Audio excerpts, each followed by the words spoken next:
And good morning, Rim Country. Chris Higgins in the studio here at KRIM 96.3 FM in the Sawmill Theater Complex. Hope you're enjoying this beautiful morning we have out there on this Wednesday.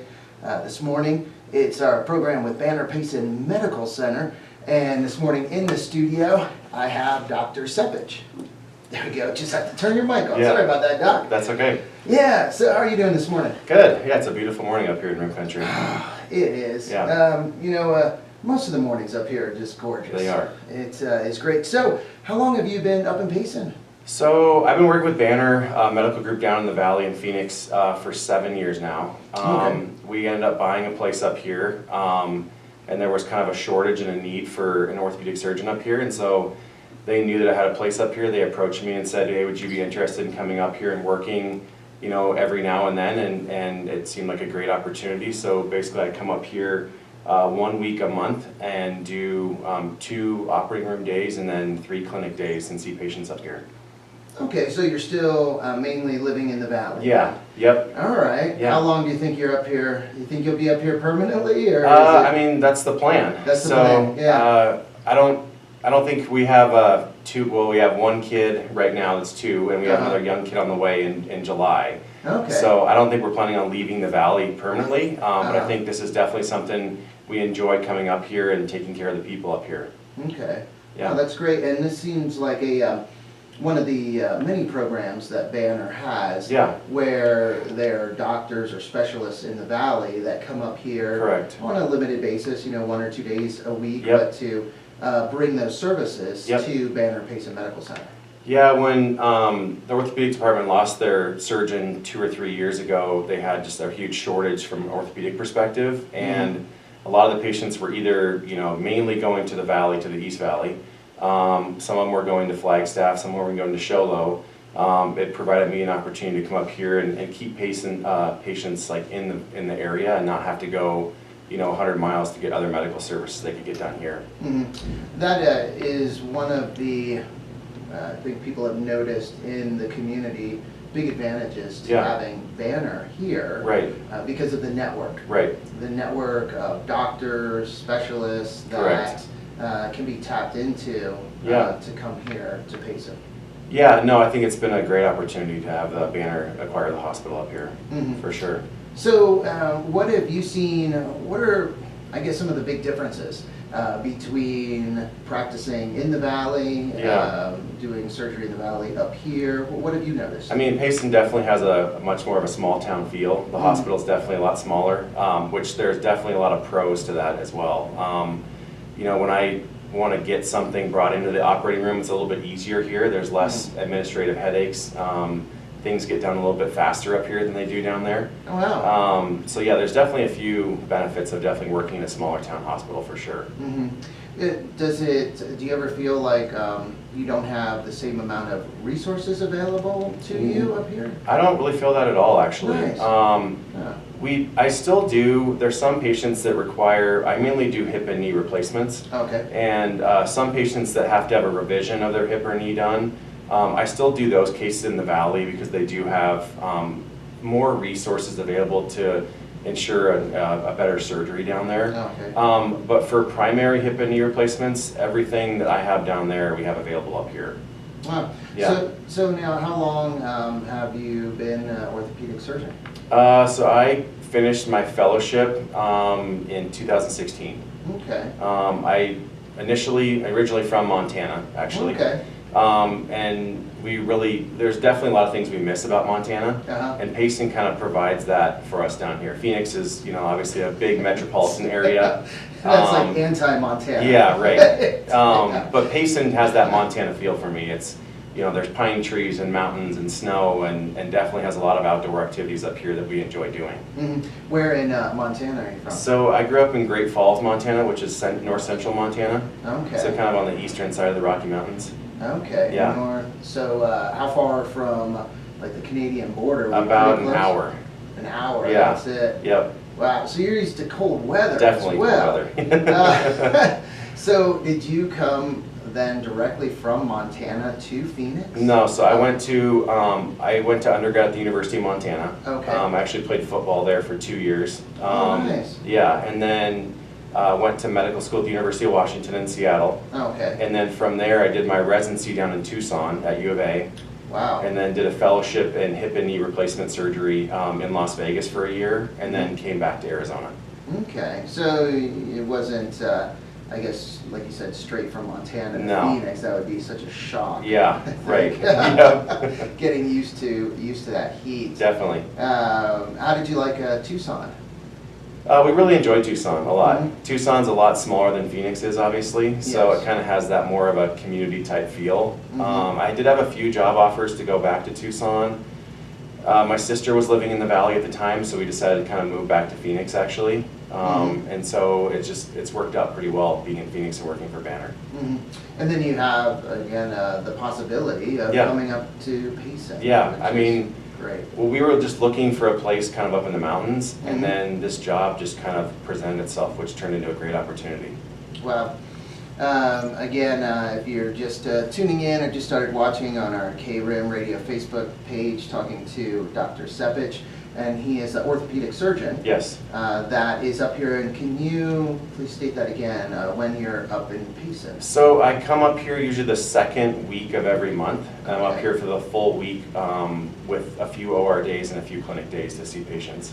Okay. Yeah. Now, has there been anything that you've introduced or anything that's changed or that's been done differently since you started coming up? Well, I think one thing that kind of changed, especially with total joint replacement surgery in the country, was during the COVID pandemic, we weren't able to really keep people in the hospital overnight, just because of the fact that bed space was very limited. So we've started doing a lot more outpatient surgery, meaning that patients have their surgery that morning. They're usually in the recovery room for a couple hours. We have physical therapy come work with them in the recovery room, and they usually end up going home the same day. The same day? Same day. Oh my goodness. Yeah. So how much have you seen change in your profession since you started in 2016? Have there been a lot of advancements? I mean, I think robotic surgery is something that's kind of taken off a little bit more recently as far as the orthopedic world. I do robotic surgery mainly down in the valley. The robot they have down there, I've used it a few times, and I think, I don't know if it's really changing outcomes. It does make things a little bit easier as far as doing the surgery. We have not really approached bringing that option up here, but I think that could be definitely something in the future that definitely is an option. Can you explain kind of how that works? Yeah. I'm thinking of like a assembly line in Yeah. Detroit, you know, Yeah. you know, with cars, and you see Yeah. the little robot arms coming, you know, and doing welds and everything. So essentially it is kind of a robot arm that attaches to the hospital bed, the operating room bed. And essentially what it does is, the traditional knee replacements were done through more of a manual approach where we would put guides on there before we made our cuts to do the knee replacement. Well, basically the robot kind of has like almost like a GPS type sensing system where it knows where things are at, and basically you don't need to put guides on anymore, and basically we're still controlling the robot, but the robot basically does the cuts as we're controlling it. Wow. Yeah. Wow. Are they being used, robotics, in other surgeries as well? I know that general surgery definitely uses a lot of robotic surgery. Yeah, for sure. Wow, that's pretty interesting. Yeah. That would be pretty wild, Yeah. I think, to see, to watch. For sure. A robotic arm Yeah. in operation. I mean, like I said, we're controlling it the whole time, Uh, but it does kind of help ensure that the cuts, I feel like, are a little bit more accurate than doing it the traditional way. Huh, yeah, that Yeah. is very interesting. Oh, thank you, sir. All right. No, and so again, it is great to be able to come up here to Payson Yeah. and offer, you know, surgeries for those that can have it done up here, so Yeah. they don't have to travel to the valley. Definitely. How many surgeries do you do when you're up here for the week? So usually I'm doing about 7 to 8 surgeries a week up here when I'm up here. I usually do about 4 per day. Yeah. 4 per day? Yeah. Now, is that kind of the average if you're down in the valley? Is that In the valley, I'm doing more than that. We're usually doing about 6 to 7 hip or knee replacements per day. 6 to 7? Yeah. That seems like a pretty full day. It's a full day. And that's 6 to 7 a day. How many days a week? I usually operate 2 days a week in the valley too. And then I okay. have 3 days of clinic usually. Okay. Yeah. Wow.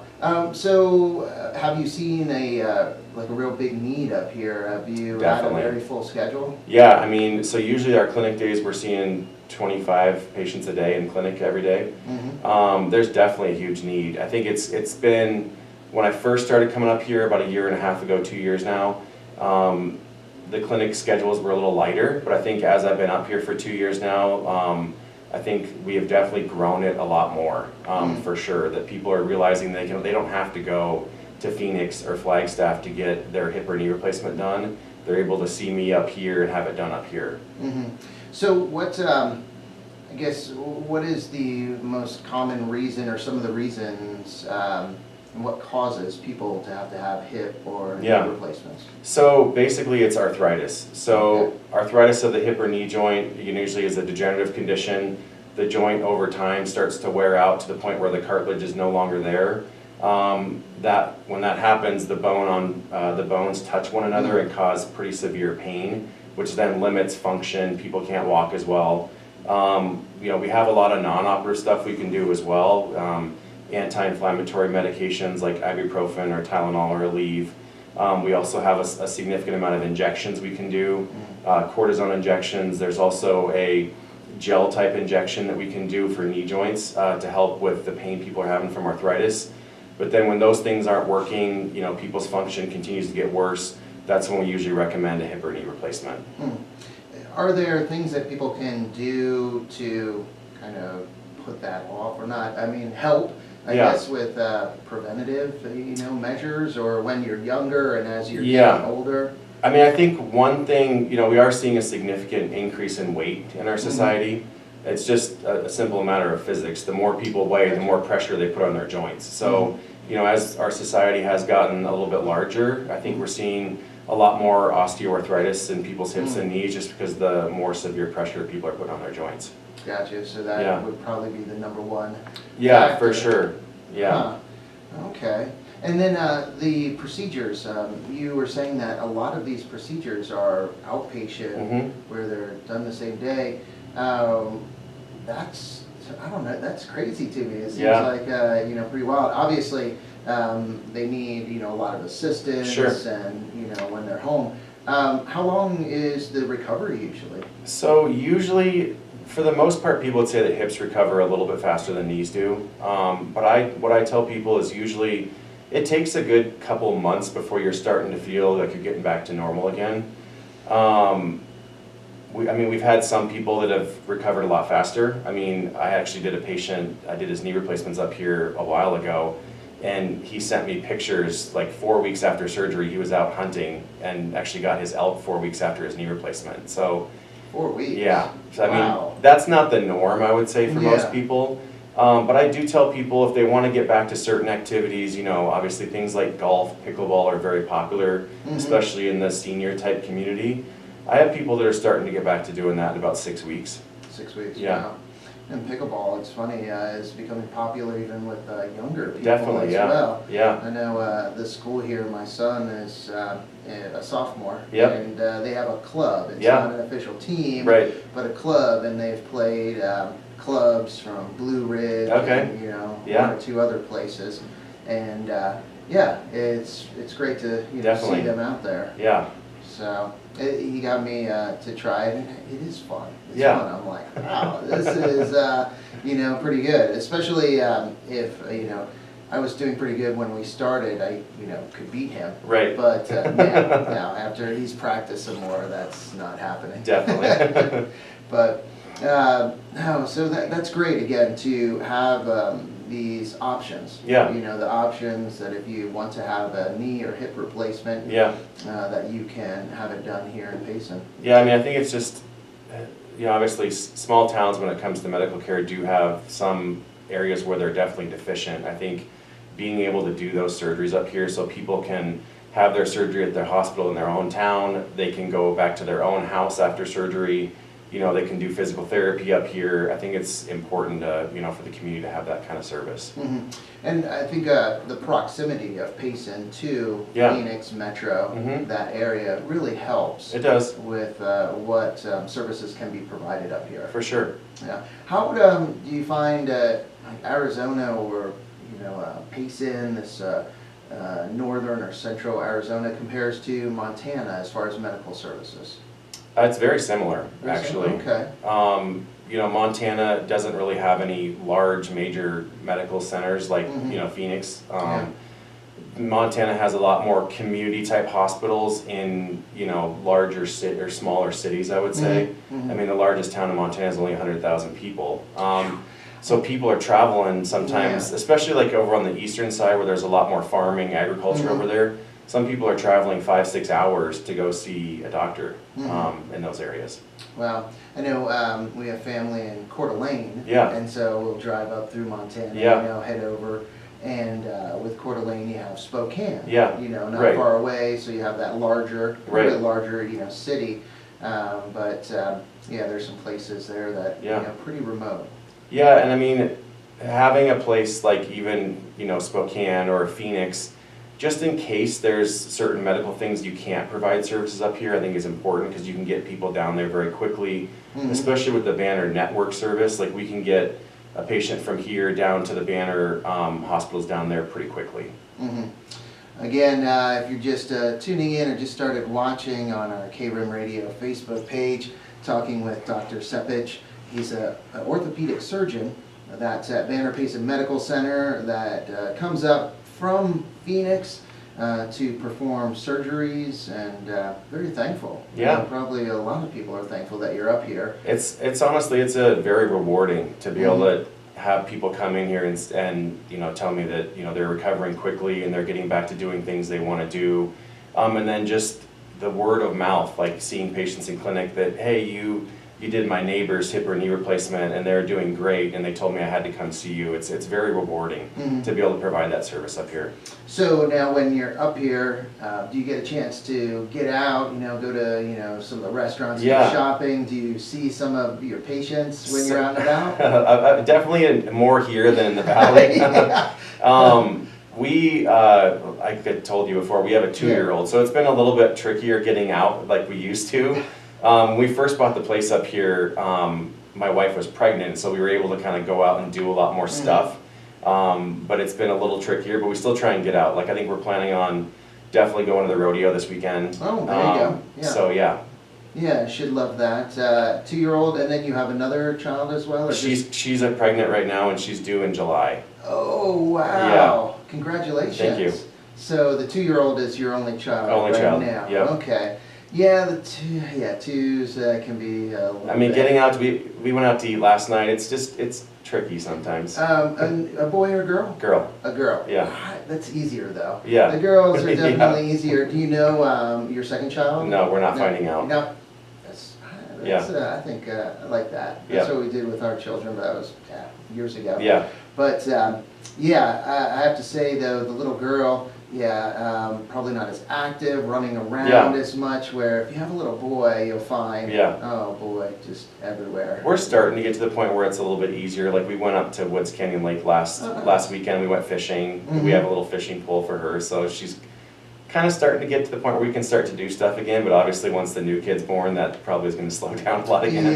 Yeah. And then you have the advantage, I think it's good, when the oldest is a girl, because especially if you have a boy, they're more willing to, you know, teach them, show them, and basically boss them. They want to be like their boss, so they'll boss them around, but in bossing them, they're actually teaching them, where when the oldest is a boy, it's more just like beating on them. So they don't maybe learn as much. They're maybe tougher, but as far as you know, learning quicker, I don't think it really happens. It happens more when the girl is the older one. And they're definitely you know, a lot of different things, especially if you like getting outdoors, fishing, hiking. Riding, you know, mountain biking, a lot of things, you know, as the children get older. Definitely. You know, to do. And the parks as well. And then the weather. So in the Yeah. summertime, you can actually go out to the parks Right. and the kids not get third-degree burns, Right. you know, from. Well, and at night the temperature cools down, which is nice. You know, in Phoenix in the summertime it's still 90 plus degrees. It's still really hot outside. So Mhm. yeah. No, it is great.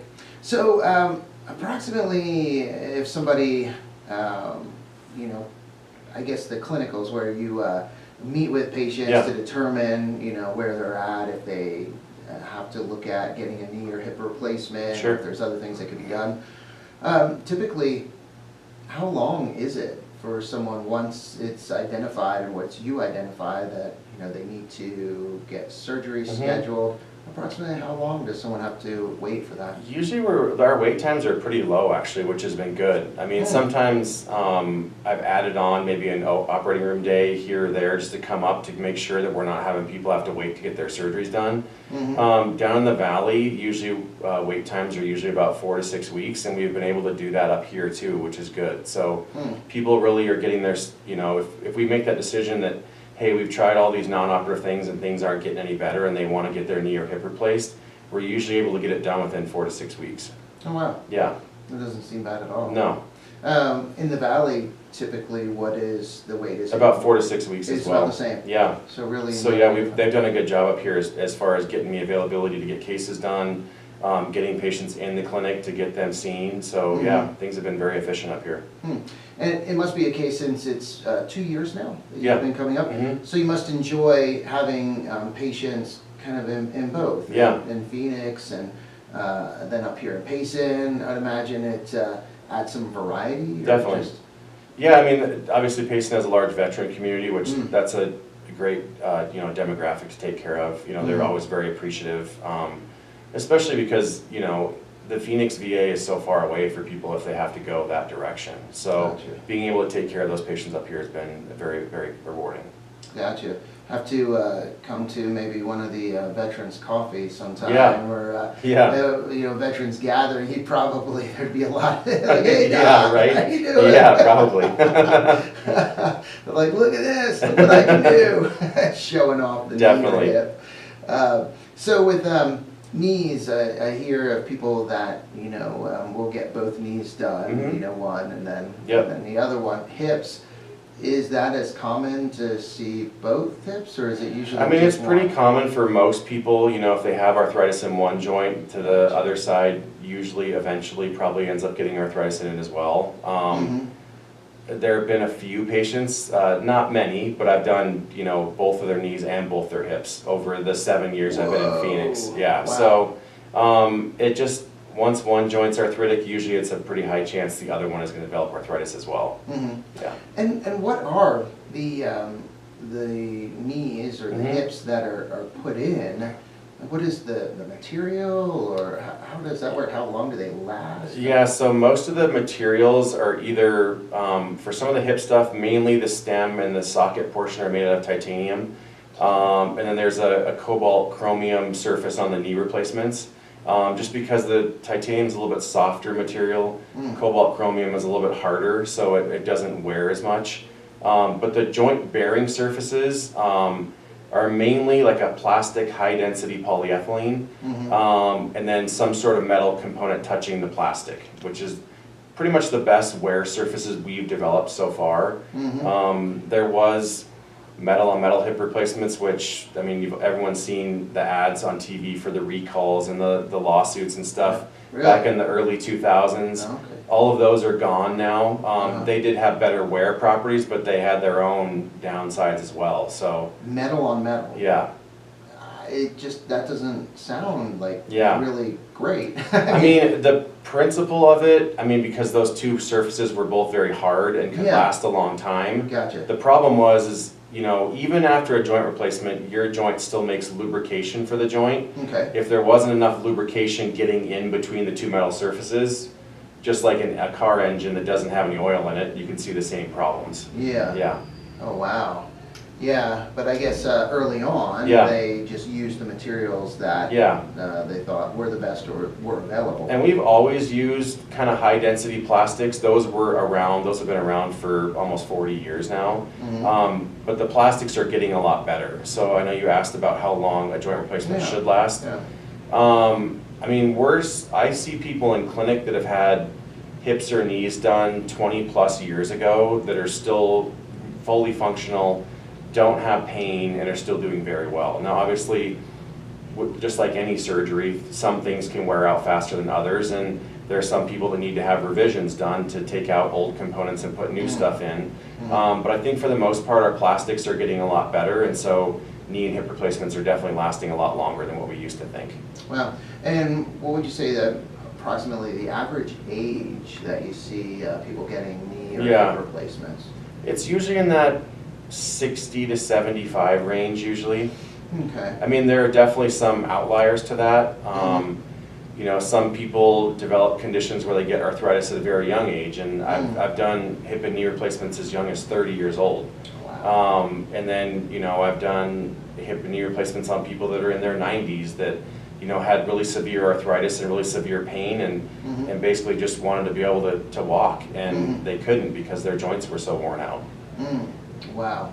Yeah, that dealing with that pain must not be fun at all. So I imagine your patients are very thankful after they recover. Definitely. Yeah, I mean, that's the part, is getting through the recovery portion of it. I mean, the first couple weeks after any kind of surgery like that can be painful.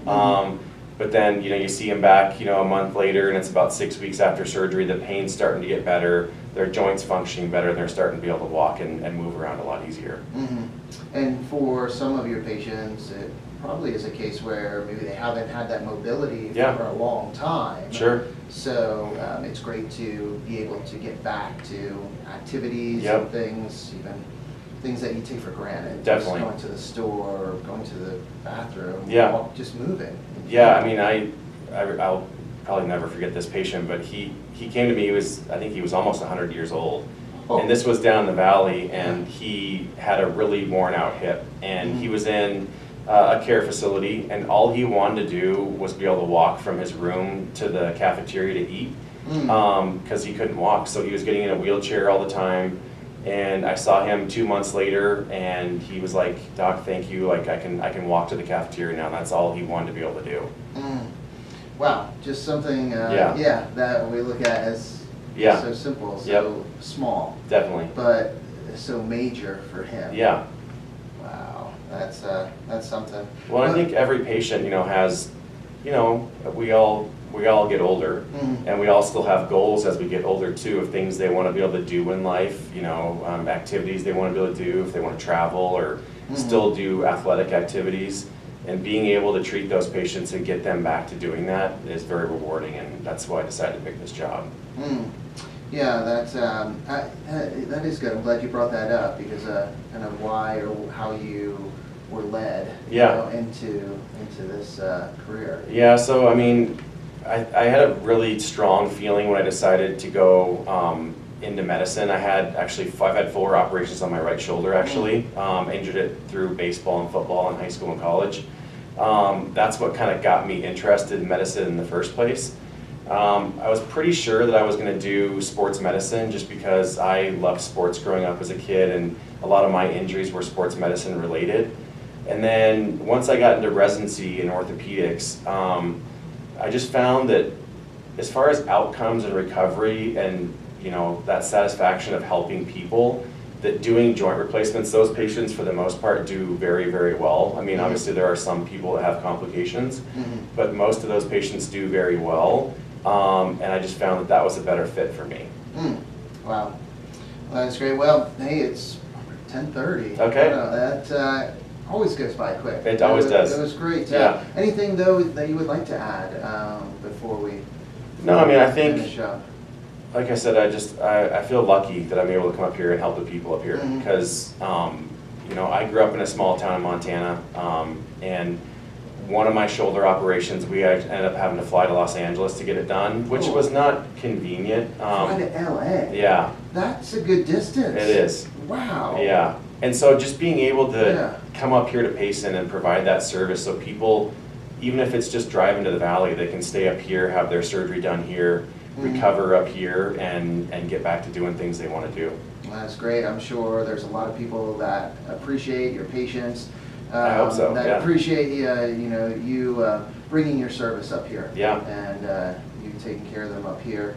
And really appreciate Hoyt Scablin, CEO of Banner Payson Medical Center, and just everything he's done and his staff, I think, to look at bringing doctors like yourself up, surgeons, to be able to serve members of the community up here.